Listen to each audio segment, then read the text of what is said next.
Hello, everyone, and a very good afternoon or good morning to those joining us live from wherever you are. Welcome to the University of London SIM Lecture 2021. My name is Malcolm, the Market Development Lead for Southeast Asia at the University of London. This year is very special for us as we celebrate the 35th anniversary of the University of London and Singapore Institute of Management collaboration in providing quality education for students in Southeast Asia. SIM started with one class of 40 University of London students, and it now enrolls close to 2,000 new students a year in undergraduate and postgraduate programs, ranging from accountancy to digital innovation and politics, and most recently in computer science and data science. Many of our students at SIM have done well academically, and some have completed their master's or doctoral studies at reputable universities. Many have also secured job opportunities across the public service and the private sector. Let us watch a short video which captures why this partnership between SIM, LSE, and the University of London opens doors for our students and alumni.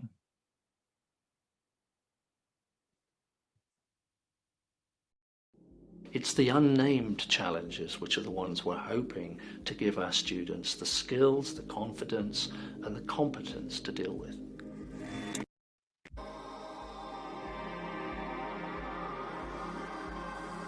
It's people that are strong at thinking critically about ideas and challenging the common wisdom to try to get better answers.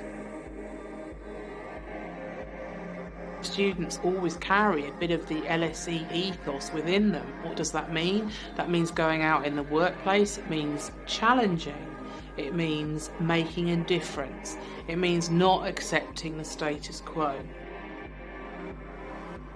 These are really difficult times, but you have a kind of security in yourself because you know how to approach uncertainty, you know how to navigate your way round, you know where to challenge, you know where to reflect. It's a long-established, globally recognised international programme. It's an investment that genuinely pays off.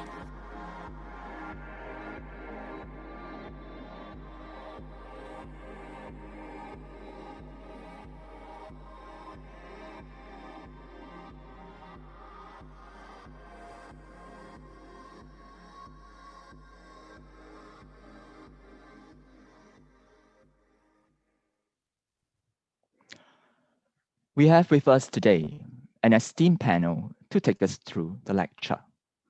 Our presenters are Professor Wei Kwok Kee, Provost of the Singapore Institute of Management, Professor Paul Kelly, Dean of the EMFSS programs at the London School of Economics and Political Science, Professor Michael Cox, Director of LSE Ideas and Emeritus Professor of International Relations at the LSE, Professor Mary Stiasny, Pro-Vice Chancellor, International Teaching and Learning at the University of London. A warm welcome to all. To our audience, there will be an opportunity to raise questions during the Q&A segment later. You may wish to share your comments or questions by keying in the event code at slido.com. As Provost of the Singapore Institute of Management, Professor Wei Kwok Kee provides overall leadership for SIM's academic vision within the Institute's broader mission of equipping and empowering learners for the future of work. Professor Wei was previously Chair, Professor of Information Systems at the National University of Singapore and founding Dean of the School of Continuing and Lifelong Education. May I now invite Professor Wei Kwok Kee to deliver the opening remarks. Professor Wei, please. Thank you, Malcolm. Distinguished speaker, friends and colleagues, ladies and gentlemen, a very good afternoon to you in Southeast Asia, or a good morning to colleagues tuning in from the UK. It is with great pleasure that I welcome you to the 2021 University of London and SIM lecture. This is an annual event organized by University of London and SIM.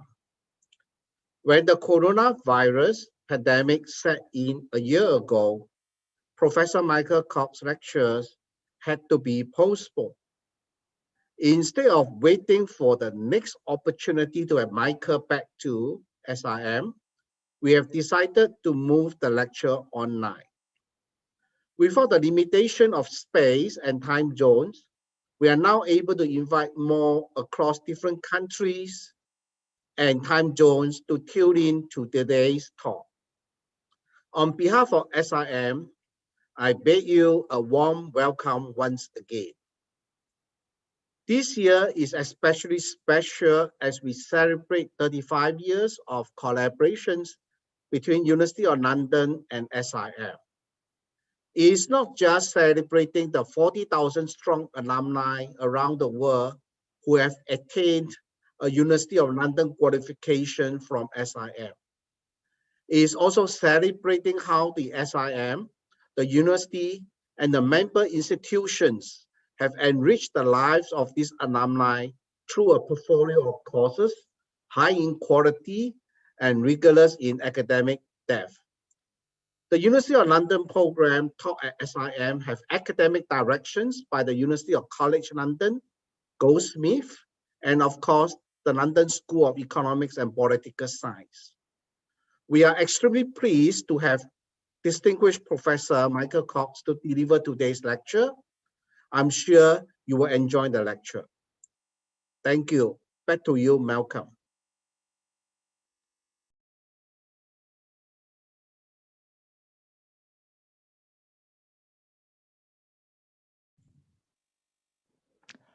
Thank you, Professor Wei. I'll now like to invite Professor Paul Kelly to say a few words and to introduce the keynote speaker. Professor Kelly is the Dean of the EMFSS programs for the University of London at LSE and a professor in the Government Department where he teaches political theory and British political ideas. He was previously Pro-Director of Education and responsible for international engagement. Professor Kelly currently sits on the board of the University of London Worldwide and has been involved in the University of London programs for more than 25 years as a course convener, program director, and examiner. I'll hand over the time to you, Professor Kelly, please.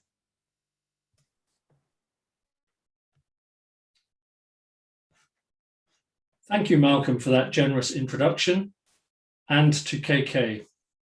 Good evening, everyone. It's my pleasure to chair tonight's University of London Singapore Institute of Management lecture as part of our periodic celebration of the academic partnership between these two great institutions and the LSE as the academic lead for the EMFSS programs taught here in Singapore.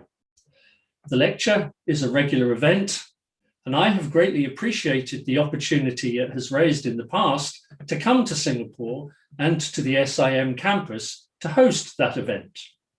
Obviously, this year things are different as I'm here on Zoom speaking to you from Tunbridge Wells in England, all courtesy of the COVID-19 pandemic. This has physically divided us, but also raised questions, huge questions about the world in which we live, and has set the backdrop for the topic of tonight's lecture, the clash of titans, how the US-China relationship will shape the 21st century.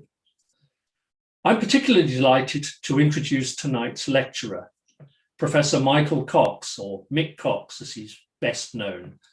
He is one of the leading scholars of international relations and US foreign policy at LSE.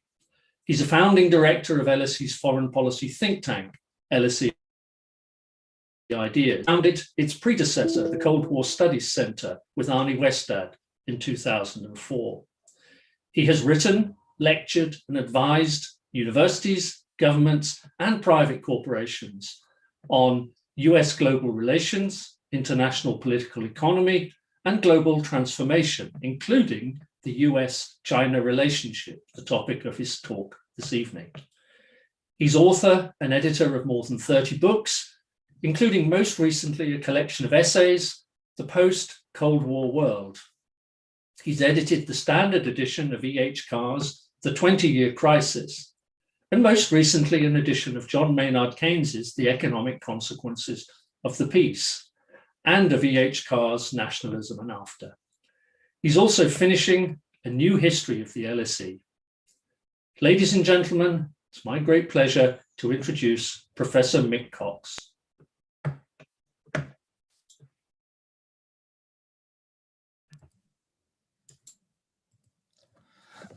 Paul, thank you very much for those generous words. I hope you can all hear me well. Tell me if you can't. I'm delighted to be able to give this lecture.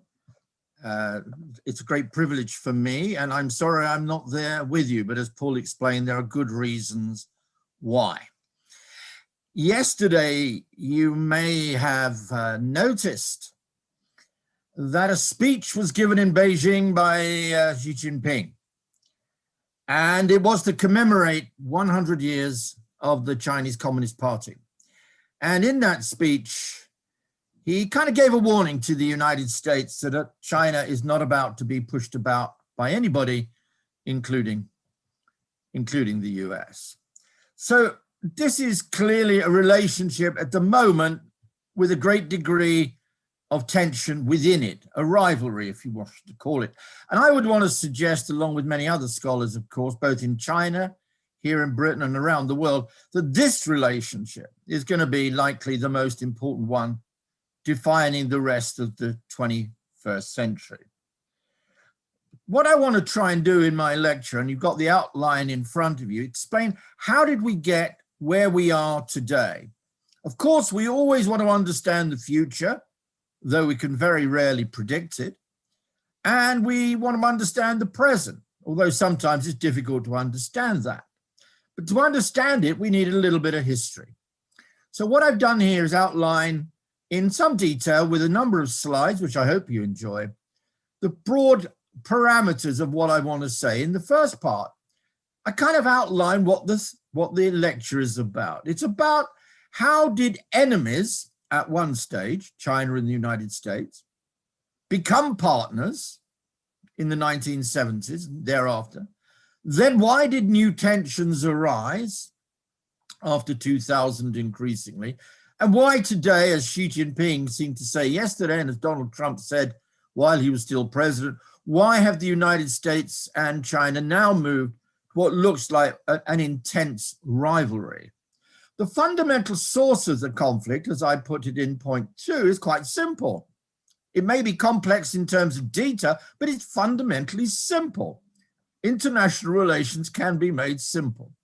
It's about China as a rising power in an American world. And that is at the heart of the fundamental disagreement and conflict today. It is not about personality. It is not about President Trump.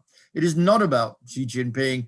It is about fundamental structural relationships. And when a rising power meets a world defined by America, and China meets a world that has been made by America, then rivalry is likely. I then deal in the third part how that rivalry became more intense under President Trump. I call it trade wars to COVID. And the COVID pandemic, which Professor Kelly mentioned, clearly had an impact on that relationship, and not a positive one. But you want to know about the future. Everybody does. And so in the last part, I outline what I call 5 scenarios in search of the future. I don't predict one of them to be true. I simply present them to you as 5 possibilities, which I think you need to take into account. Next slide, please.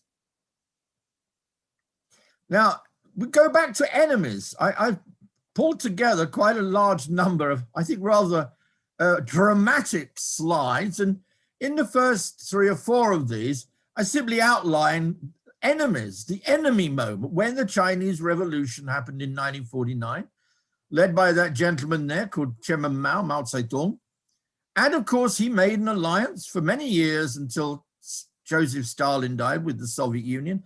And that alliance continued until the early 1960s. Now, how was that seen in the United States, the most dominant power after World War II, as a fundamental threat to the international system? So built into the relationship from day one, from the day of the Chinese Revolution and the revolution itself, and then the alliance with the Soviet Union, enemies were bound, they were bound to become enemies. I don't think there was any avoiding that.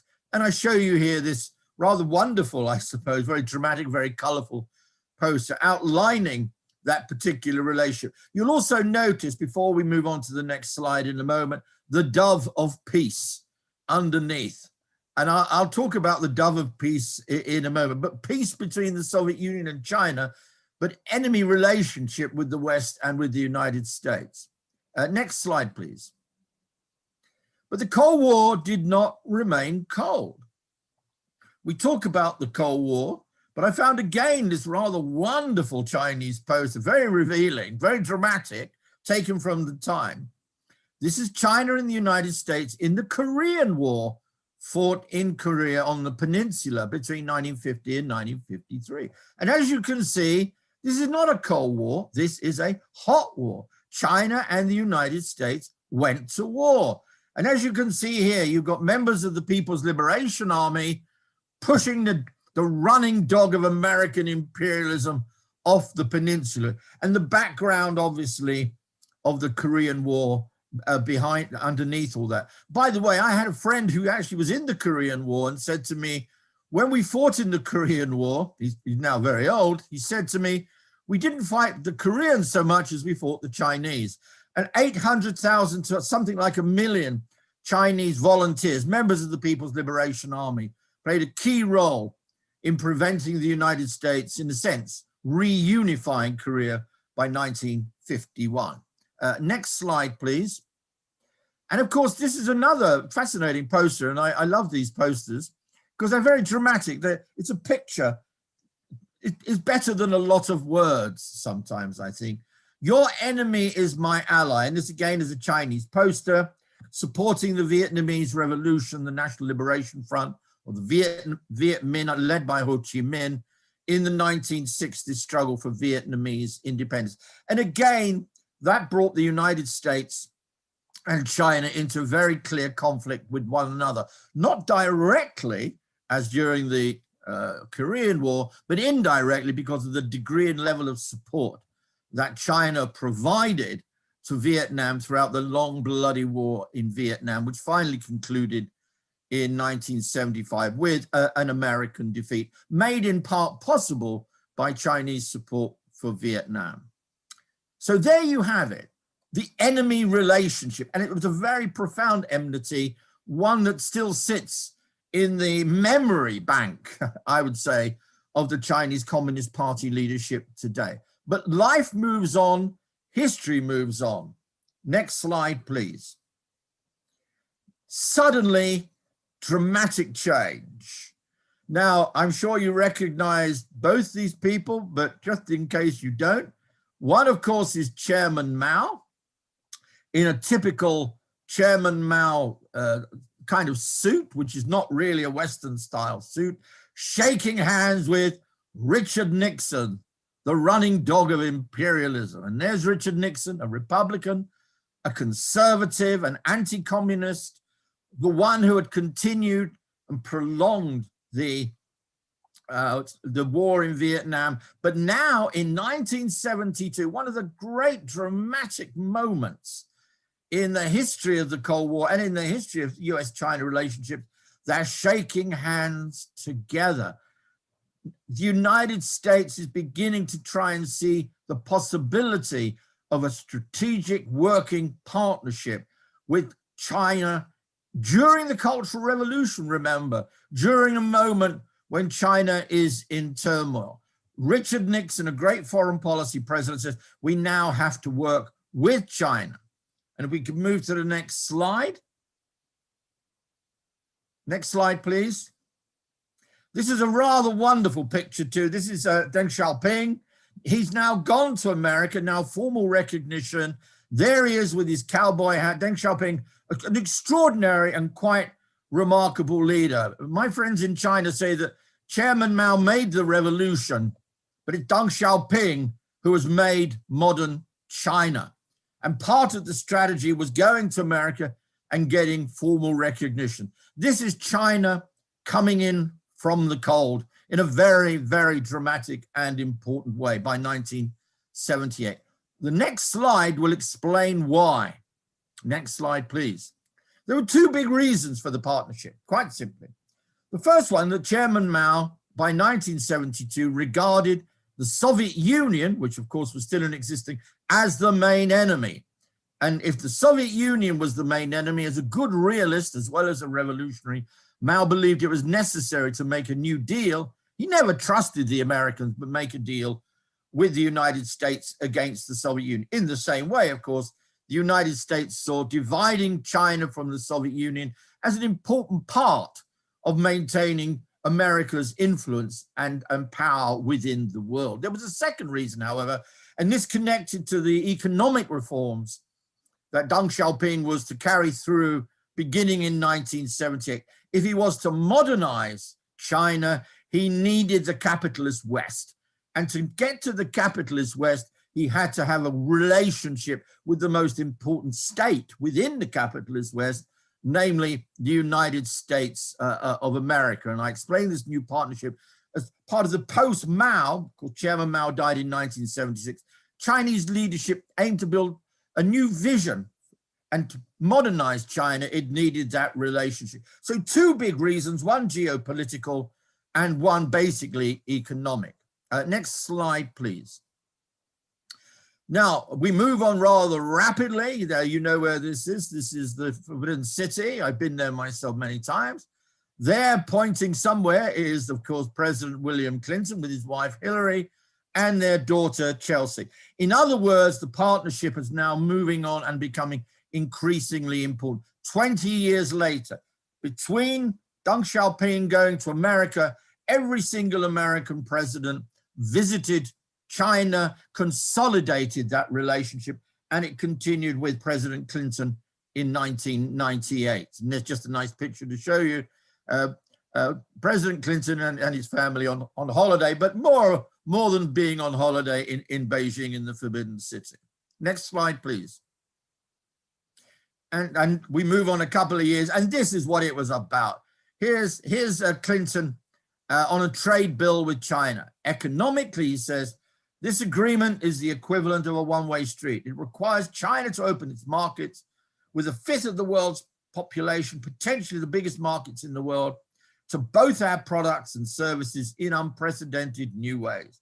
For the first time, our companies will be able to sell and distribute products in China made by workers here in America. In other words, underpinning the relationship was economics, although there was many other issues involved: geopolitical, nuclear proliferation, how to manage the Korean peninsula. But ultimately, I would still say, certainly with President Clinton, who was the economics president of the United States par excellence, I call him President Globalization.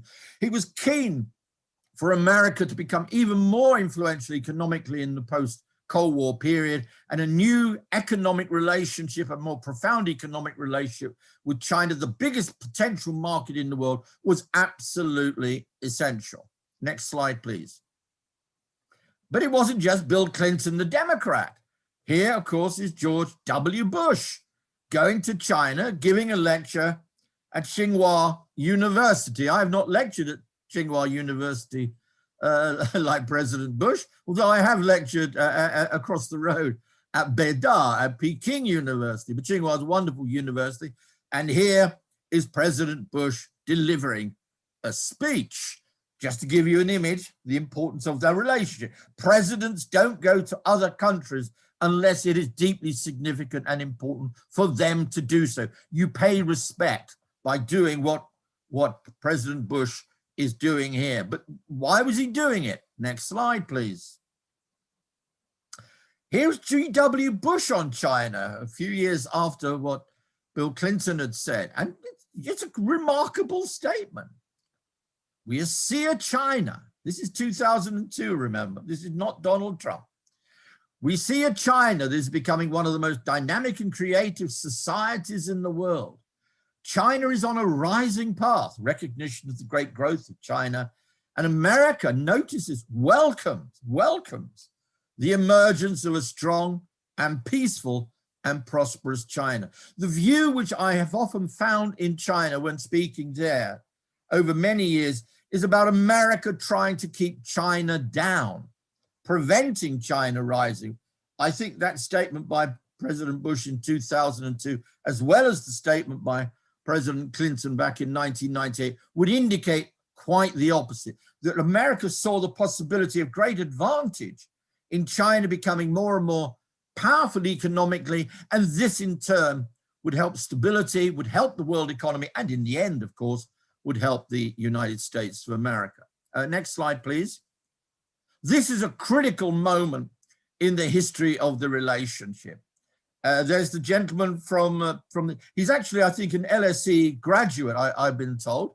Very interesting there, at the signing ceremony of China's accession to the WTO, which of course is the World Trade Organization, signed in Doha in the Middle East on the 11th of November 2001.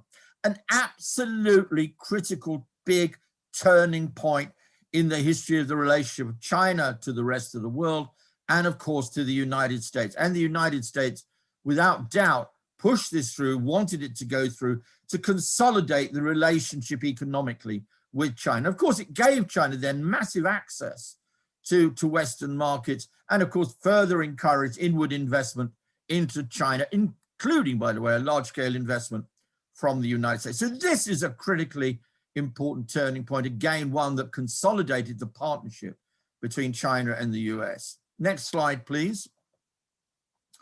And here's another statement I just wanted to bring to your attention in 2005 by Secretary of State Robert Zoellick, Secretary of State for Commerce, actually. And he used a term which was really important: responsible stakeholder. Now, he wasn't just stating his own opinion, he was stating the official position of the United States, that it wanted to integrate China, but it wanted to go further. To quote Bob Zoellick, whom I've met a number of times, a brilliant man, we now need to encourage China to become a responsible stakeholder. As a responsible stakeholder, China would be more than just a member. It would work with us to sustain the international system that has enabled its success. In other words, China, by buying into the international system, becoming a responsible stakeholder, will not only help itself, it will help the rest of the world. And by helping the rest of the world, it will make the rest of the world more prosperous and more stable. So this is a certain important moment in the early part of the relationship, moving from enemies to partners. And this is a very important statement by Bob Zoellick on that evolving partnership relationship, the notion of a responsible stakeholder. Next slide, please. Growing tensions, my part 3. We've moved from enemies, we've moved to partners, and I've tried to explain the basis of that partnership. Now we begin to move to those tensions. And I simply outline very, very quickly in 10 slides, and we can go through them fairly quickly, what was the basis of this growing tensions? After all, Bob Zoellick, President Clinton, President Bush, and presidents before that hoped that the relationship would evolve in an increasingly cooperative direction. And of course, the cooperation remained. It didn't go away. It wasn't suddenly a collapse in the relationship. That certainly did not happen. But you begin to detect underlying problems within the relationship over the next few years. And fundamentally, I suppose you could say at the base of the tension is America worrying about China overtaking the United States of America. The United States is, after all, the #1 economy in the world. It still is. And of course, if China overtakes America and becomes the #1 economy itself, as some suggested it's going to do sometime around the end of the 2020s, then of course this changes the whole balance of power. It means that China doesn't become necessarily #1 overall in terms of power, but you can see again that when you get these great shifts of economic power from one country to great powers to another, then this creates insecurity and worries on the power that is, relatively speaking, going down. And there's an indication of that, of the economic basis of that tension and fear on the part of the United States of America. Next slide, please. Growing tensions, of course, over the US-China trade deficit. There you are.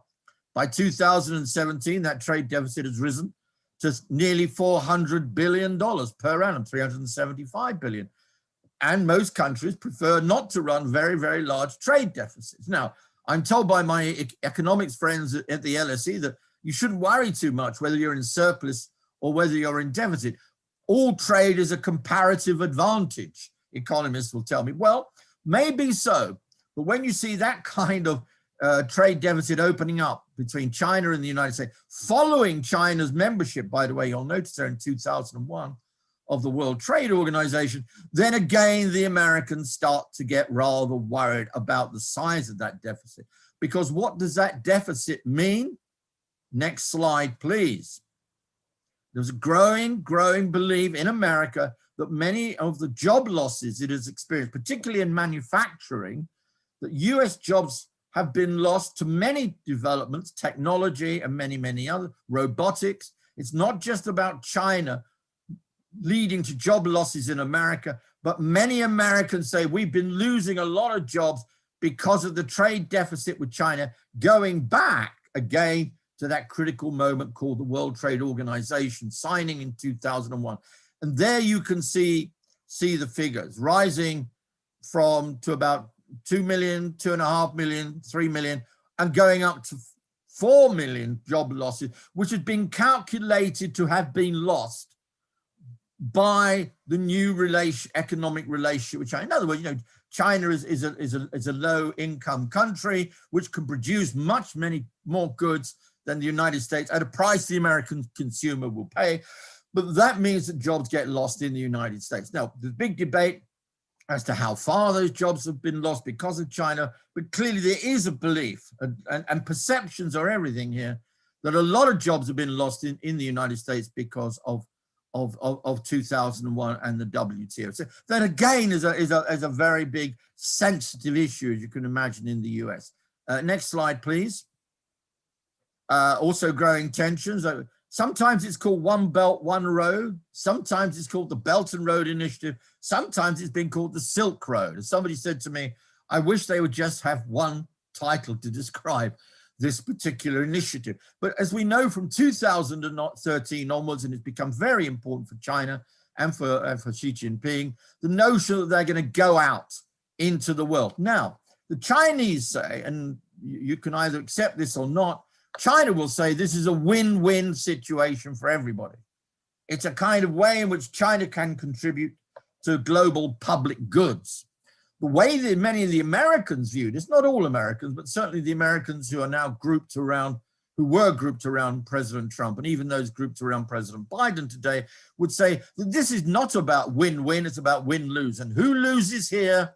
The countries that become debt dependent on China. So this again has added to a sense that China is growing far much more powerful, pardon me, than America would want it to be.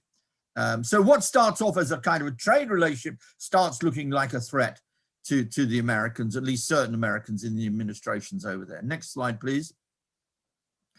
In 2015, China put forward a Made in China 2025. This moves China up the scale economically to the high level tech, not just cheap export to the West, but also to the high tech. And again, if you read through what has been said over the last few years, a certain worry in the United States that China is technologically, in many areas, going to overtake or at least compete successfully with the United States. And that has led to growing tensions as well. Next slide, please. Here's a wonderful picture. This is a Chinese poster, of course.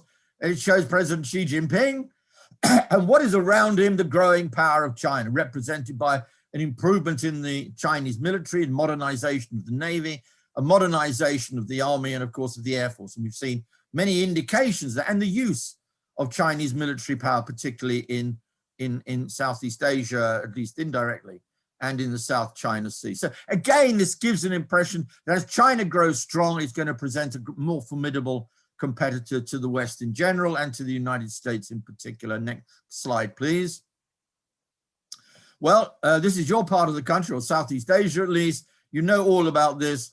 China claiming sovereignty over large parts of the South China Sea, building islands throughout the South China Sea. And this is the 9-dot dash line there going right up to the Philippines, along the Malaysian and Brunei border. And of course, it comes into clash with Vietnam. And again, this has been a constant source of tension. The Americans think that what China is trying to do is push America out of the South China Seas, out of that inland sea, by claiming territorial control and sovereign control over it. And this is something the Americans will not accept, but China believes it to be absolutely crucial to its security. Next slide, please.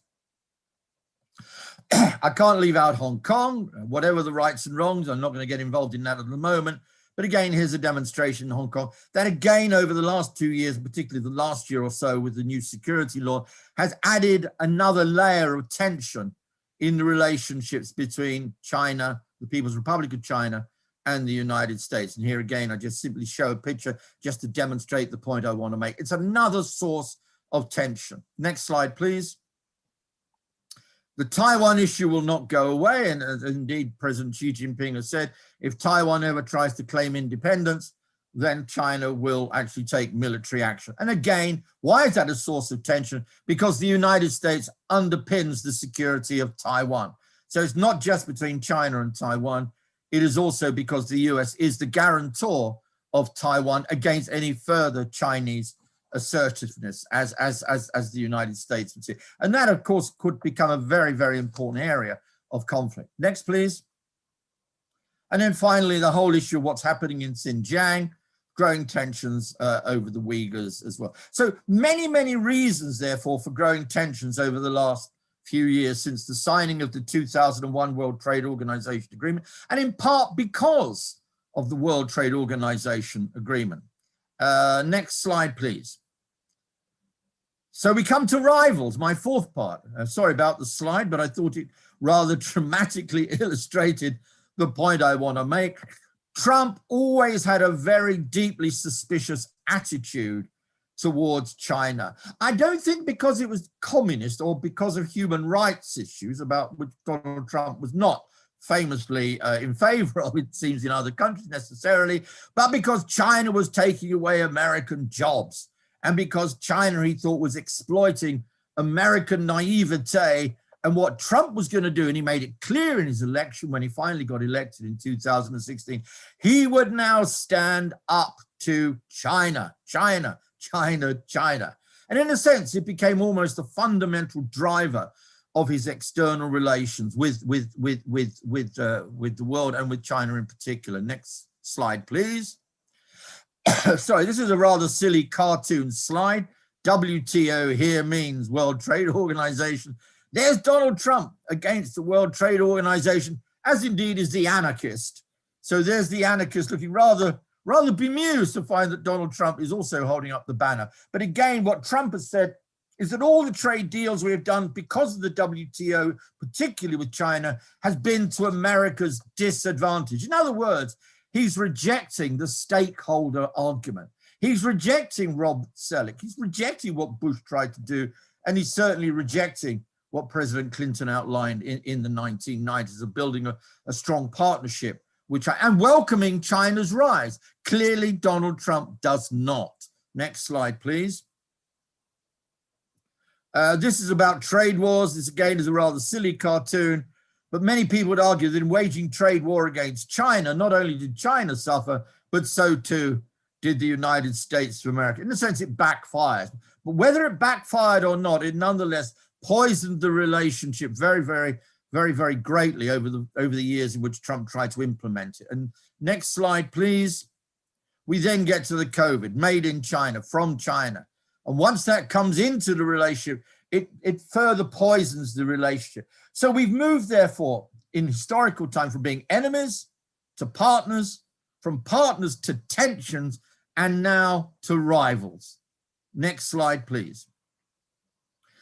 This affects your part of the world very much. I mean, Asia-Pacific nations are close to China economically, geographically, but also many of those Southeast Asian nations, including your own, have very close security ties with the United States. In other words, you find yourself in the middle of this relation. But interestingly, Asia-Pacific nations have been especially concerned about China's military might and, of course, therefore call on the United States for further security, which further increases the tensions and rivalry between China and the United States. Next slide, please. It's about economic power. You all know, because you live where you live, that China's become an increasingly powerful economic player in the region. When asked who has most economic power, it's not a question, it's a fact.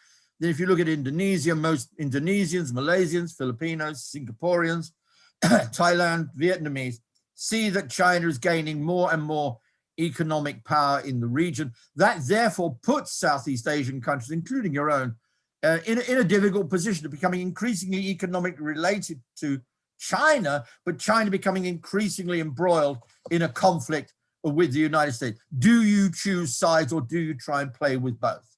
Next slide, please. It's where great powers meet. That's a really good phrase, I think. This comes from a great writer on US-China relations, on China, a man called David Shambaugh. And he wrote a book on this, where great powers meet. And where do great powers meet? They meet in Southeast Asia. And that, in a sense, again, it increases the dilemmas, if I can use that term, the dilemmas between China and the USA. And so, therefore, what I've got here is on the blue side, the US, and on the green side, China. If ASEAN were forced to align itself with one of the two strategic rivals, which should it choose? And if you start at the top, Vietnam would now choose the United States very clearly. So would Philippines, so would Singapore by 60%.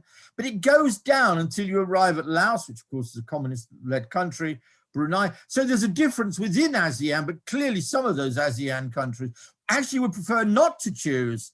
But nonetheless, it shows a certain difference within the ASEAN countries. Next slides, please. So what I now do in the very last part, and we can go through this in the next 5 or so minutes, maybe 6 or 7 minutes,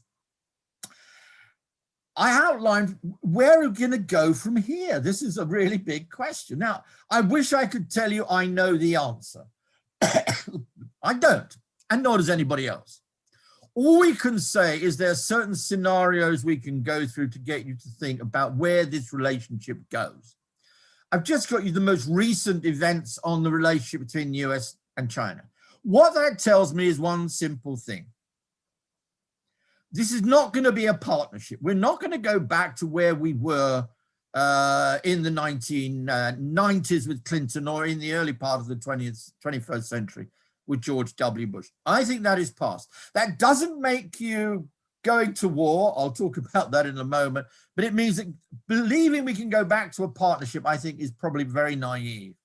And I think even Biden, who has tried to tone down the rhetoric, who's attempted to find a way of working with China, doesn't necessarily accept that China is not a rival. He does accept that China remains a rival. We can see that from his statements on June 14th at NATO.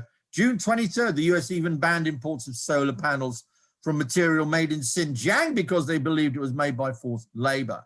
And so both for the G7 meeting earlier this month and the NATO meeting, there's clearly a broader recognition, not just an American one, that the rivalry will continue, and going back to the old partnership is very, very unlikely. So that's the first scenario, starting with a realistic appreciation that the partnership scenario is very, very unlikely in the future.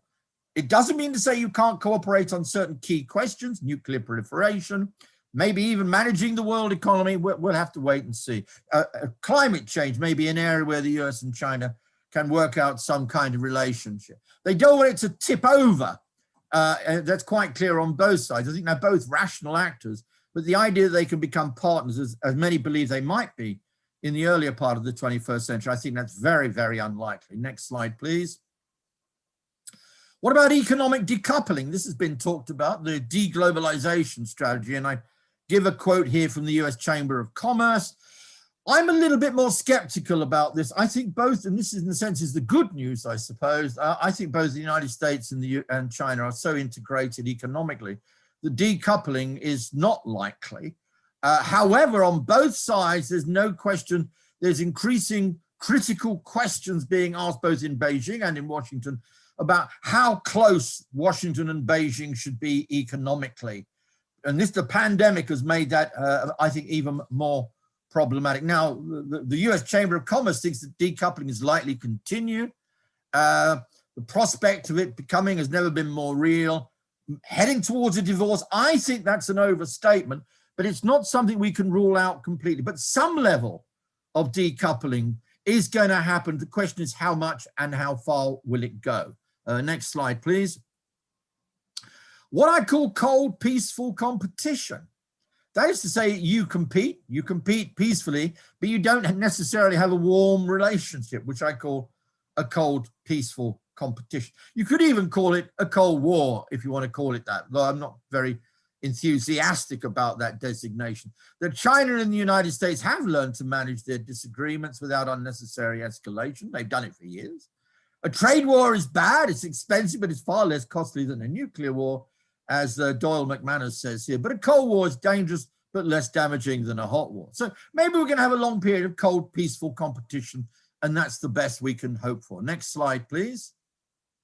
What about a hot war? Well, a hot war is improbable, and maybe the hot war won't be what we think a war should look like. It won't be about planes attacking one another or boats firing at each other. It may be cyber war. It may be disinformation war. So it won't be a hot war in the traditional sense, but it could well be one, and it's already happening in some regards, of hacking, cyber war, and other forms of competition between the two. Next slide, and I think the last one. I think finally, if we're looking at our 5 scenarios, the way I tried to describe, I don't think we can entirely rule out hot war, but not because either side want it, but because the tensions become so acute, whether over Taiwan or whether over the South China Sea, or maybe the US providing support for allies within Southeast Asia. China doesn't want to back down. It becomes increasingly standing on its own self-respect. Sometimes people say wars happen because of honor, because of a desire to maintain status. And quite often hot wars happen because of miscalculation. Not everybody wants a war to happen. Sometimes there's miscalculation, misperception. And Joe Nye, one of the great writers on international relations, will end here, I think has put it rather well. In my view, economic and ecological interdependence reduces the probability of a real Cold War, much less a hot war, because both countries, I don't think this is true, and this is the good news, have an incentive to cooperate in a number of areas. At the same time, miscalculation is always possible, and some see the danger of sleepwalking into catastrophe, as happened with World War I. History is replete with cases of misperception about changing power balances. So I'll leave on then simply to say that to understand where we are today and where we might be in the future, we need some historical perspective. And I hope that by providing that, this will get you into a better framework for thinking where we are and where you think we might be today. One of the questions I pose to all of you is, which of those scenarios going into the 21st century do you think is most likely? So again, thank you very much for listening. I'm sorry for the number of slides. I hope you enjoyed some of them, and I look forward to having your questions. Over to you, Professor Kelly.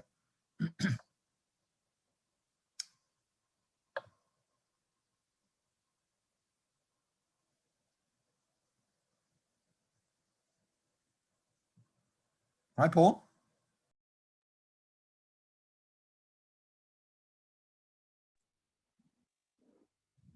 Thank you very much, Professor Cox, indeed, for your engaging delivery.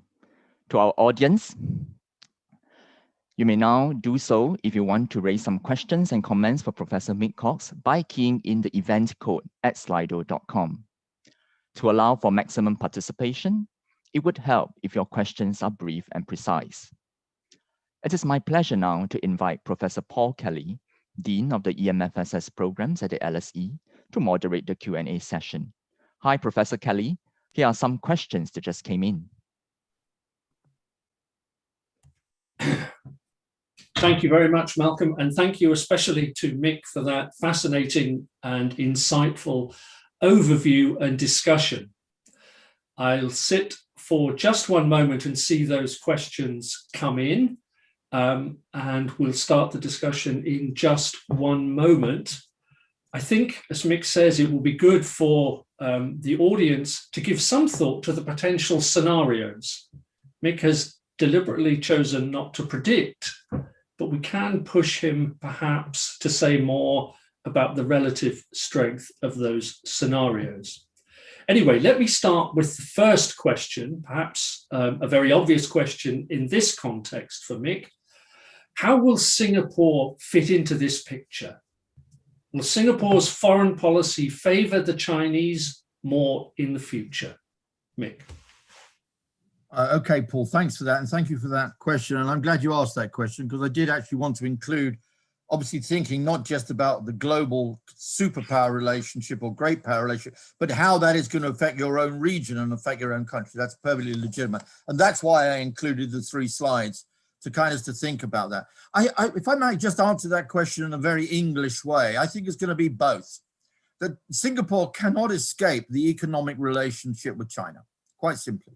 Indeed, most of the countries of Southeast Asia cannot escape that economic relationship with China. Nonetheless, all the countries of Southeast Asia, especially Vietnam and the Philippines, but also Singapore, clearly want to have a good strategic relationship with the United States of America. In other words, as smaller powers, and it's not, they're not all small countries we're talking about. Vietnam, after all, was a very large country, but caught between 2 elephants who are kind of hitting one another and getting into a conflict, you can't choose between one or the other. You do need China, and I'm not making a policy suggestion here, but it seems inevitable that you're going to need China economically. You can't get involved in a trade war with China. I mean, how does a small country like Singapore, however successful commercially, get in a trade war with China? That would be economic suicide. Everybody knows that. One's got to be a realist. On the other hand, you want to reassure the United States, and Singapore wants reassurance from the United States as well. And I think it's going to be very delicate the way this is going to be played out over the long term, Paul. So it's not a black or white situation. Clearly, for most Singaporeans, they like that relationship with the West. They like the relationship, if I understand Singapore well, which I hope I do. They like that security relationship with the US, but they also need that economic connection with China. So it's going to be it'll need a lot of diplomacy. It will need a lot of subtle foreign policy being conducted by Foreign Affairs Ministry and the economic ministries in China. And I've been following what Singapore has been doing on this, and it seems to me that they're striking a balance between having both as partners, but neither as enemies, or being forced to choose. Thank you.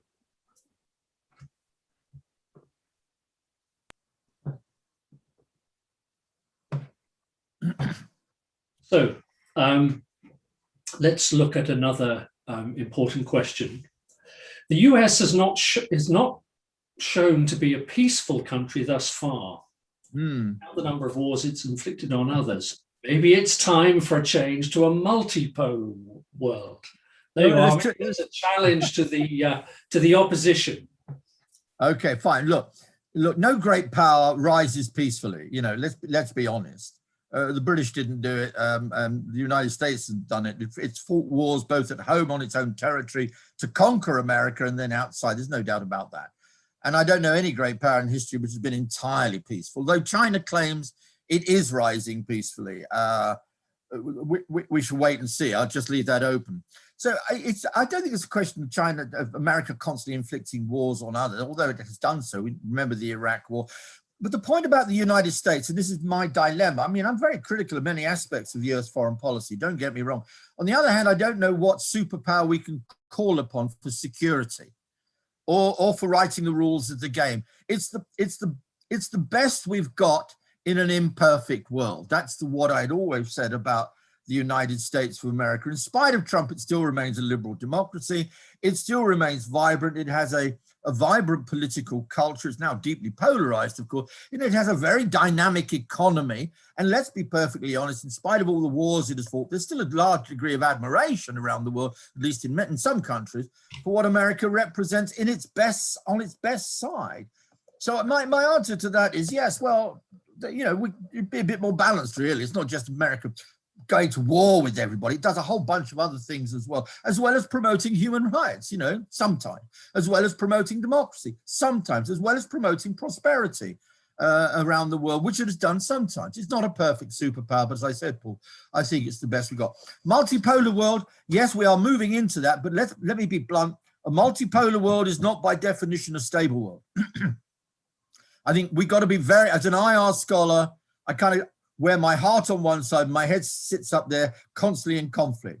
I kind of like the idea of a more equal multipolar world, but my IR head tells me that a multipolar world is not necessarily going to become the most stable world, because when you get a multipolar world, you have much more competition, you have much more uncertainty, and you have much greater degrees of possibilities for new alliances and new misunderstandings. And I think basically, to answer the question about tensions and rivalries, it's because we are moving into a multipolar world that it is becoming far more uncertain. I think there's no doubt about that.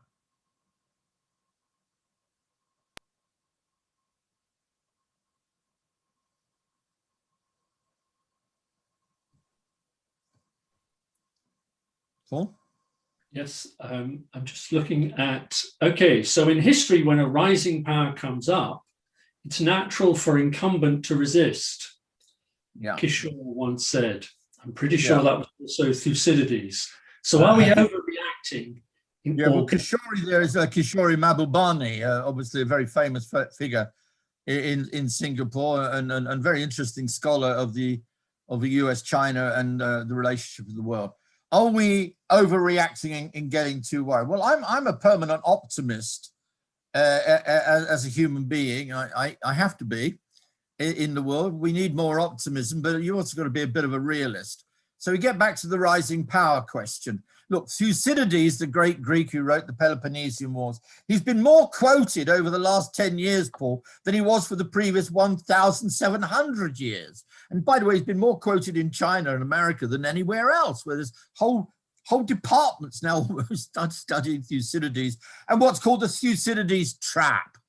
That is to say that once a rising power meets the hegemon in control, this is bound to lead to war. Now, my answer to that is I don't think it needs to do so. One, you can learn from history. I genuinely believe you can sometimes learn the right lessons of history. Secondly, there are major economic connections between China and the world economy and the world economy in China. So the economic costs of a hot war are just huge, even much greater than anything before the First World War. And there are things called nuclear weapons, and they do have a rather sobering effect on those who possess them and who feel threatened by other people. There are also a lot more international institutions today, Paul, and I think we've got to lay stress on that. The UN is often derided for not being able to do enough, but the UN is still there, and a series of other overlapping and interlinking international and regional institutions. So I am not a great pessimist on this. However, what I tried to outline in part of my lecture there, Paul, was to show that the movement from what I call partnership to rivalry is real, and the causes of the rivalry are real. The question is, can that rivalry be managed? I genuinely think it can be.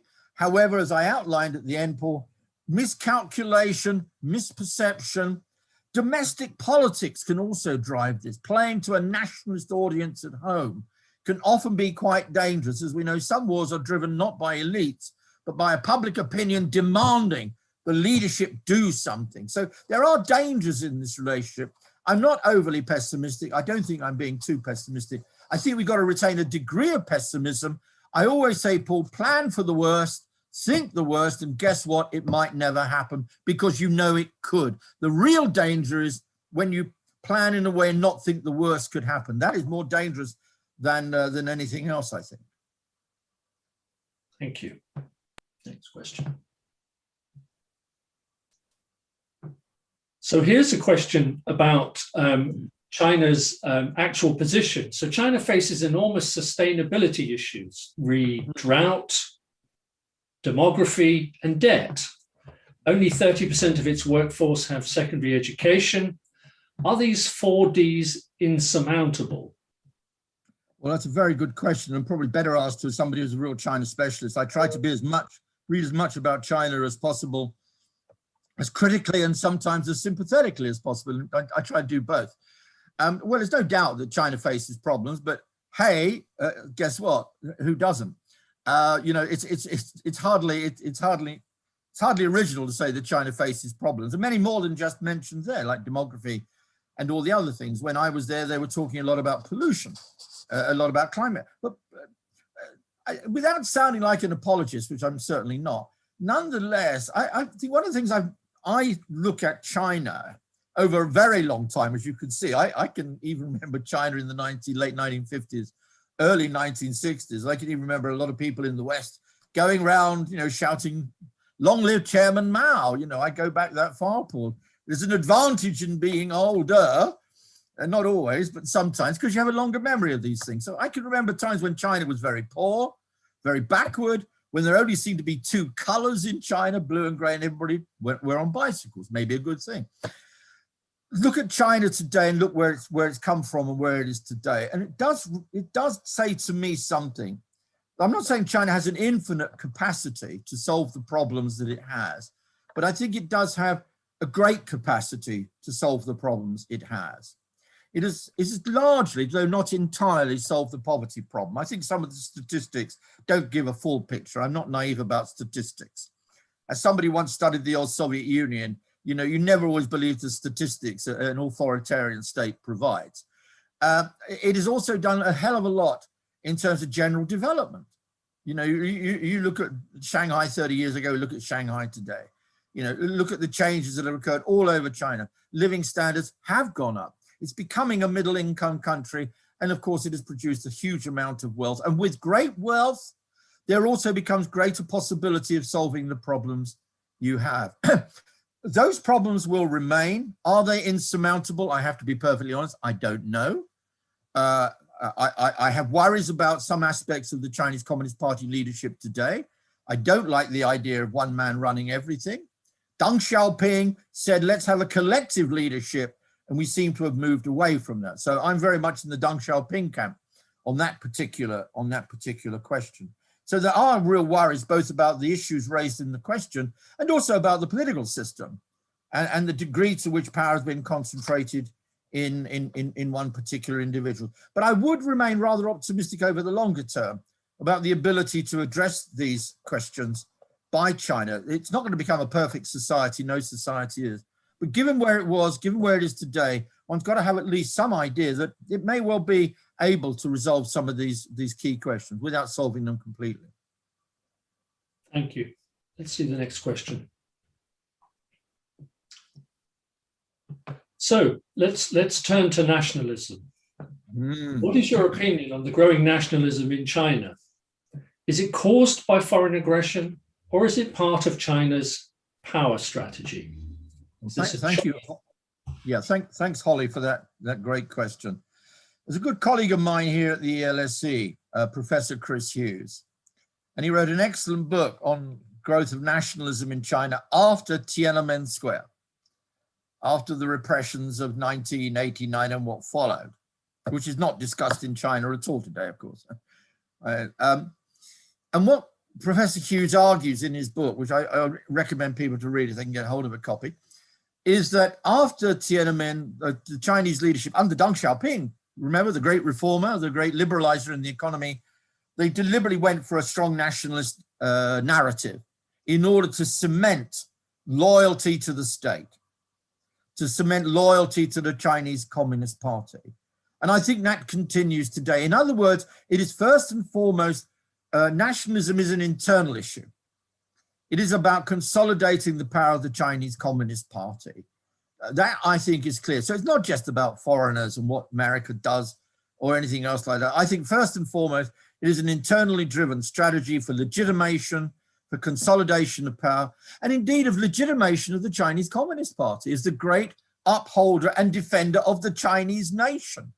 So the Chinese Communist Party, as rather brilliantly, whether you like the Chinese Communist Party or not, is up to you, but as rather brilliantly from an analytical point of view, I think, Paul, has been able to manipulate, use nationalism for consolidating the power of a party which owes ideological loyalty in the last analysis to Karl Marx and Friedrich Engels, who are certainly not regarded as nationalists, but that's a contradiction China obviously can live with.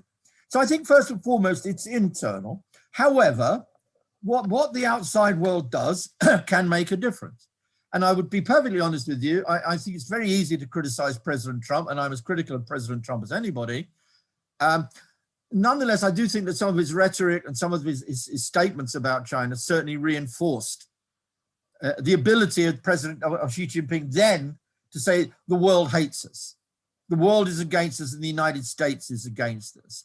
And I think that was very dangerous and very unfortunate, because I think in the end, although there's a rivalry between the United States and China, and I'll go back to what I said earlier on about the partnership, Paul.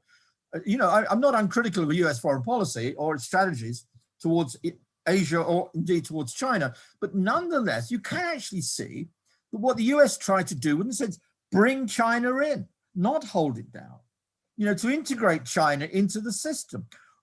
If America is an enemy, why do over 360,000 Chinese students go to study in the United States of America? You know, I mean, these are, you know, you vote with your feet and you vote in that case with your pocketbook, and it costs a hell of a lot of money.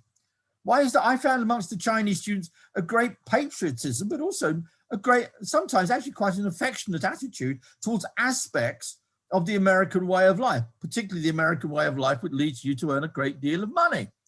You know, there's a kind of materialism which I think unites quite a lot of people in China and quite a lot of people in the United States. So I think this is where the West, I think, must be very careful, not to fall into the image that the nationalists in China want to have of the West as enemy. We've got to deconstruct that and show that there are areas of cooperation, more tourism, more students going to study in China, Paul, more Chinese students coming to study in the West, particularly at the LSE, not just in the United States. I think all those things can contribute to a lowering of tensions, which sometimes elites want to manipulate to maintain themselves in power and to maintain the legitimacy of their own organizations. Thank you, Mick. And just a brief anecdote to follow on that. Xi's daughter was a student at Harvard. Yeah. Okay, let's turn to a question about economic and political decoupling. So assuming that economic and political decoupling with the US continues, do you think that this would also be mirrored by the EU and the UK? Yeah. Well, decoupling from China. Thank you, Anastasia. That's a very great question. Very difficult one too, because you've basically taken two questions in one. It's what we call a double whammy question. Yeah.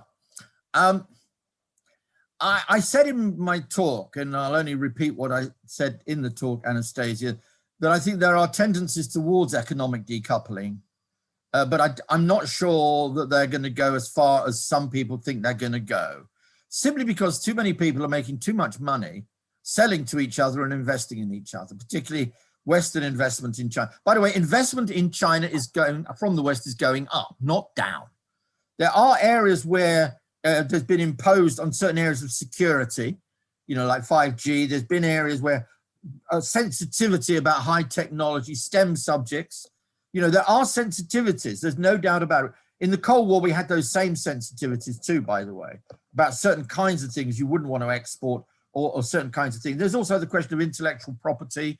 All that has been a highly contentious issue between the West and the China, and has not yet been resolved. So I think there are areas where we are going to see, you know, some decoupling, some pulling back, but not a full decoupling. That's my own interpretation of it, simply because I think it, A, can't happen economically, B, too many people would lose too many jobs, too much profits, too much wealth, and C, because I think it would be a very bad idea anyway. And by the way, China doesn't want to decouple. I mean, to be fair to China, you know, there's not much talk on the Chinese side of decoupling. Actually, what they're saying now is they actually want more coupling with the Western economic world. COVID has certainly made it more difficult, but not, and that of course is added to the rivalry I talked about. But again, I'm not sure that's going to lead to major economic decoupling. On the UK EU comment, Anastasia, thank you very much for that one. You're bound to ask a British scholar about that, and Paul and I and many people here at the LSE haven't been talking about anything else for the last 3 years. I wish we had. Look, there is going to be some level of economic decoupling between the UK and the EU. We can't get away from that. I mean, there is going to be some. You know, I mean, you know, it's going to happen. I mean, you know, it is beginning to happen. You know, number of workers who used to work in the UK are going back to Poland or Romania or wherever. You know, it's going to be more difficult for us to travel to Europe. It's not impossible, but there's more restrictions. So there is going to be a partial decoupling, but not fundamentally, but it is going to complicate the relationship. We're too closely, well, first of all, it's all about geography. I don't care what the Brexiteers say, geography matters. And our nearest neighbours, you know, for good or ill, our nearest neighbours have been Great Britain, apart from Ireland, our nearest neighbours are obviously the Europeans. And so therefore there's going to be a pressures always for that relationship to be maintained. Moreover, very large numbers of both students, academics, and by the way, more importantly, Paul, business people want to maintain and sustain a very strong economic trading and investment relationship, financial relationship with mainland Europe. Brexit is certainly going to complicate that, but I don't think it's going to destroy it forever. And I certainly hope not. And I don't think it will. Can I just put a twist on that, Mick? Please. Does Brexit and the decoupling of UK-EU put pressure on one or other of those parties to either stay closer to or to decouple from China? So bringing the two together. You think Britain is more dependent on China?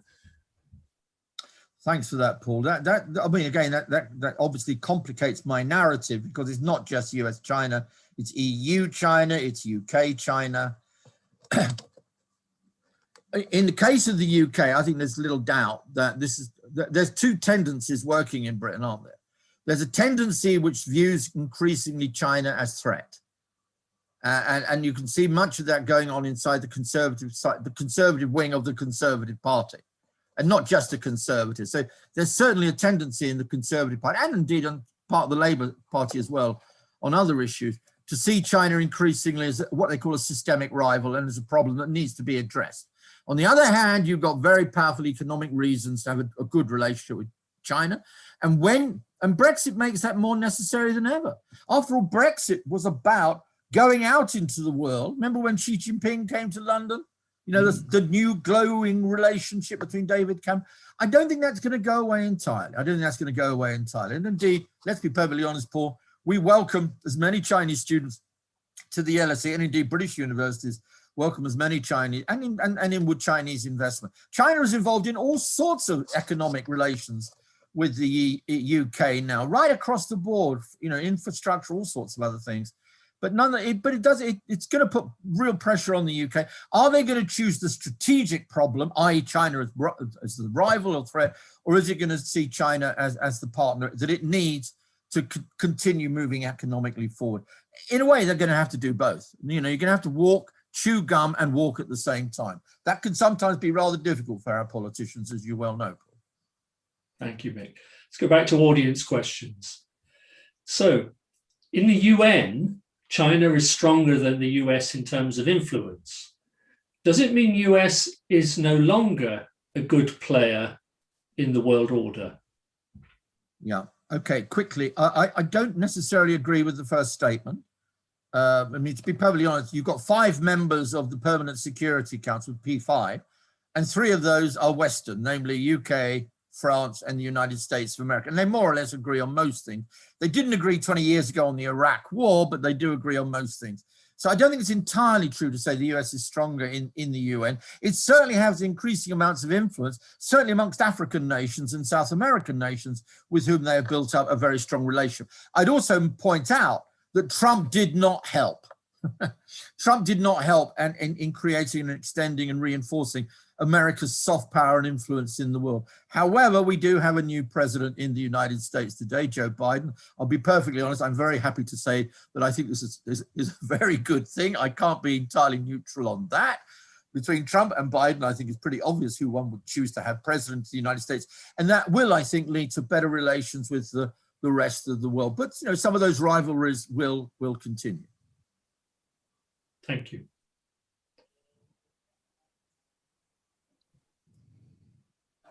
So the Strategic Competition Act of 2021 was passed by the US. Will European countries join the US in suppressing China in all aspects, including the economy? Okay, a very short answer, no. You know, I mean, again, just take the most important economic player in Europe is Germany.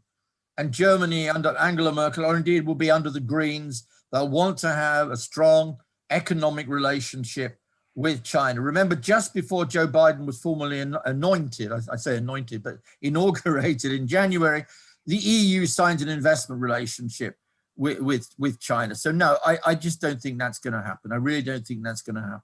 Obviously, there needs to be some way in which the US and China, EU can come together to work out what is going to be a common policy towards China.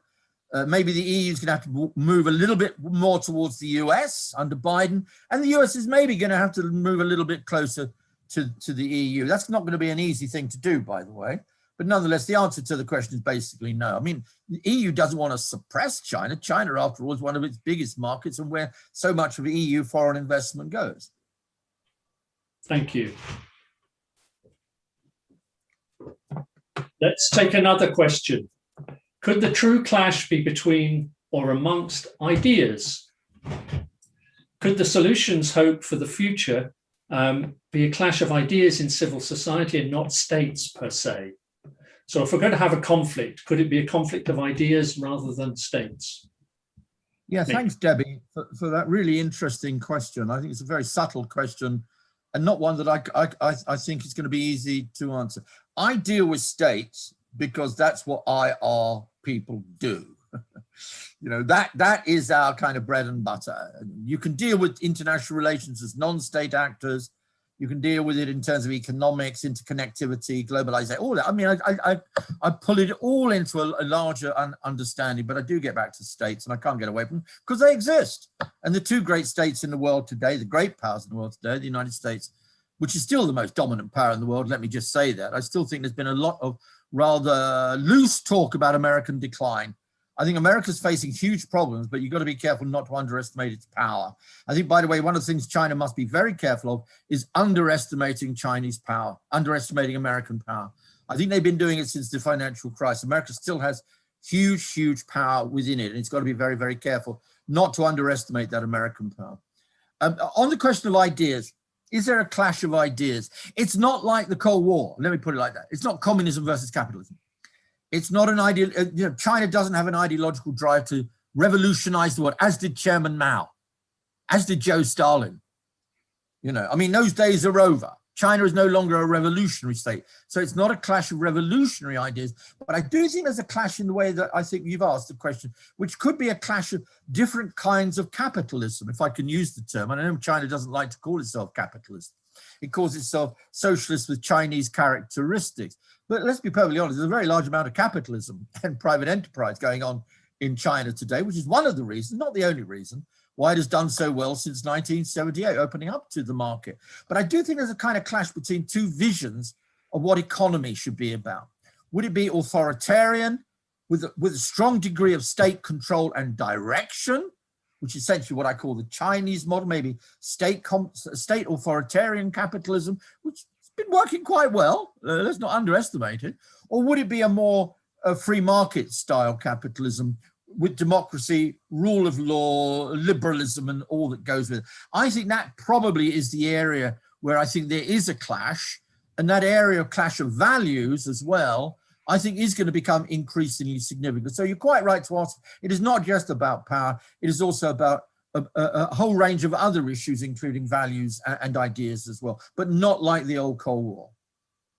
Thank you very much, Mick.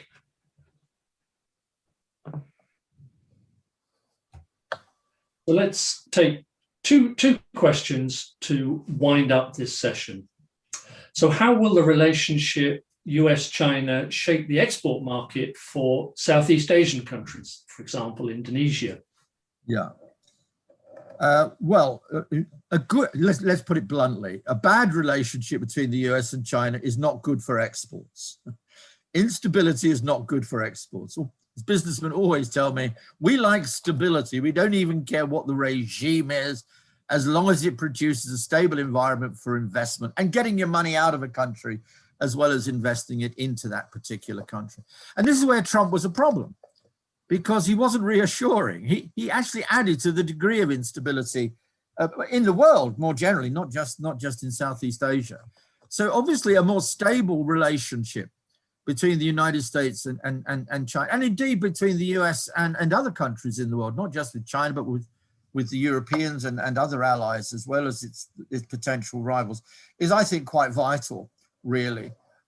This would also depend on how the world economy recovers from COVID as well, Paul. I mean, we haven't talked about that possibly enough, but how the world economy comes out of COVID economically, as well as in health terms, is also going to be crucial too, because we know that COVID may have made a large number of people very, very wealthy indeed. We've seen the figures, they're quite remarkable and actually quite disturbing to see how the rich have got even richer during the COVID period, whereas millions of people have suffered so much. Millions, of course, have lost their lives.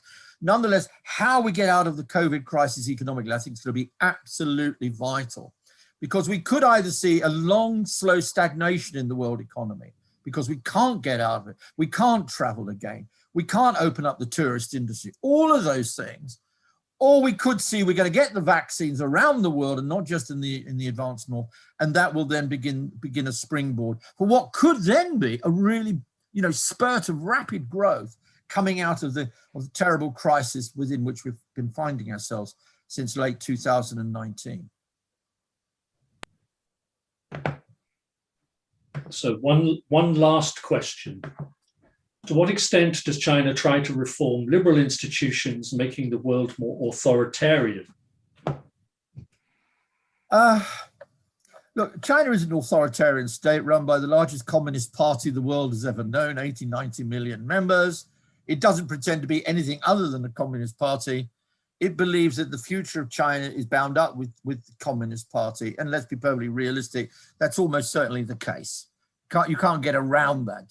I know a lot of people, good liberals in the West, have been hoping for liberalization, and it hasn't happened. If anything, in those terms, China has, in some senses, gone backwards. So China is an authoritarian country, and it does find relations with other, let's call them authoritarian countries, for want of a better word, relatively easy. It gets on pretty well, by the way, with Saudi Arabia, where from which it imports quite a lot of oil. It gets on pretty well, as the questioner suggested, with a number of states in Africa whose democratic practices, let's put it rather nicely, Paul, are not of the highest order. So yes, and it certainly gets on with Russia. I mean, I've written about this. I do think there is developed a very powerful partnership between post-communist Russia, Putin's Russia, and Xi Jinping's China. And I think that is a relationship which I think is highly problematic. I can't stop China having a relationship with Russia, or Russia having a relationship with China, but I think we've got to wake up to the fact that this is now more than just a convenience. I think there's something really profound about that relationship, and I think it works rather badly actually for the West.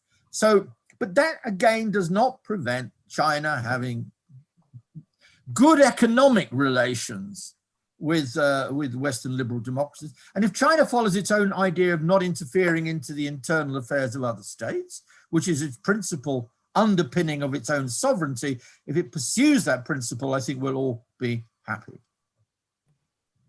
Well, thank you very much for that wide-ranging set of responses, and for your fascinating lectures and observations. Can I thank the audience for their penetrating questions? And with that, thank you very much again, Professor Cox, for your lecture. Thank you, Paul. Been lovely to do it, and wonderful to be back at SIM, if only virtually. Thank you. Thank you all. Thank you, Professor Kelly, for guiding and facilitating a lively and thought-provoking discussion. And thank you very much indeed to Professor Cox for your insights on the US-China relations. Very interesting indeed.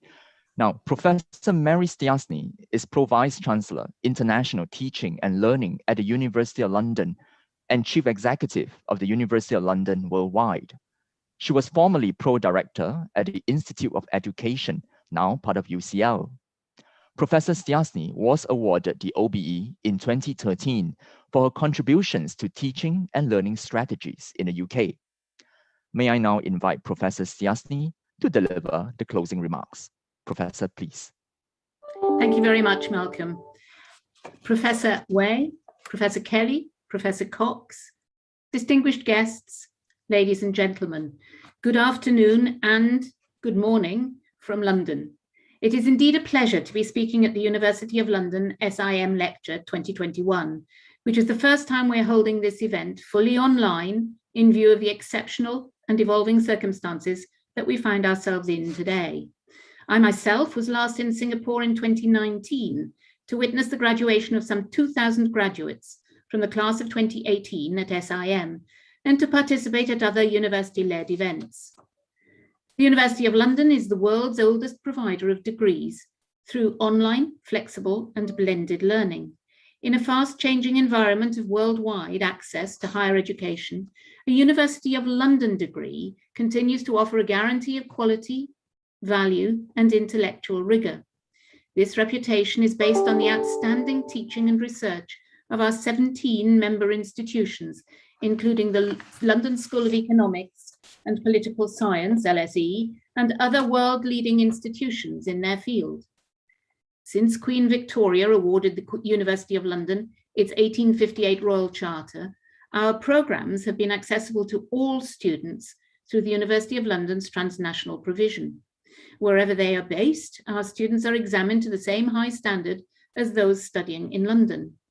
And today, we have more than 50,000 students in over 180 countries worldwide, studying on more than 100 degrees, diplomas, and certificates. We also have over 1.4 million learners registered on our massive online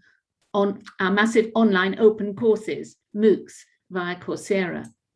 This year marks 35 years of collaboration between the University of London and SIM, which is one of the largest University of London recognized teaching centers.